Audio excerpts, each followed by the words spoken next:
Andhakavinda Sutta. Let the wilderness serve. Samyutta Nikaya 6.13. Translated from the Pali by Andrew Olendzki. Reading from accesstoinsight.org. Wednesday, May 10th, 2023. At one time, the Buddha was residing in Magadha, near a place called Andhakavinda. At that time, the Buddha was seated under the open sky, in the deep darkness of the night, and the rain god was making it rain, drop by drop. Then the Brahma Sahampati, as the night was passing away, lighting up Andhakavinda with his surpassing brilliance, approached the Buddha and stood to one side. As he stood to one side, the Brahma Sahampati offered up these verses in the presence of the Buddha. Let the wilderness serve for your seat and bed, from fear and in the fearless released.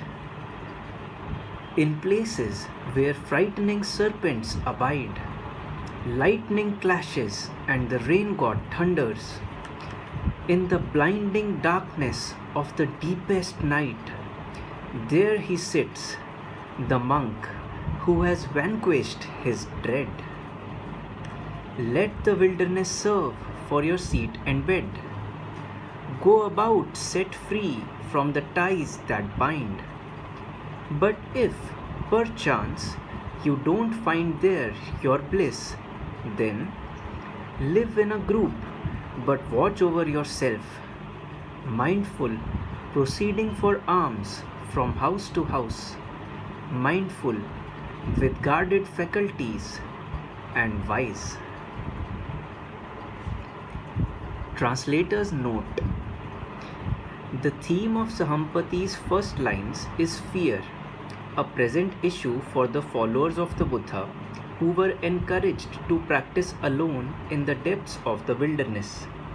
Poisonous snakes are a source of fear, as are the thunder, lightning, and profound darkness of the night.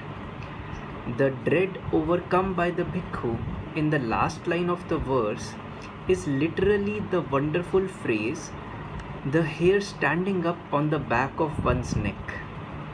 In oral presentation, the long phrase would be pronounced with contractions in order for the line to fit into the 11-syllable meter of this traced to poetic form. It suggests the terrifying, creeping anxiety of threatening forces only partly imagined or understood. The play on words in the second line is clever, equating freedom from fear with the liberation of Nibbana, which is sometimes given the epithet the fearless. Since fear is always rooted in protection of the ego, working with fear is a useful practice for overcoming the ego's instinctive defenses. Awakening results in fearlessness because one lets go of the need to protect the limited view of oneself as one gains a much wider perspective.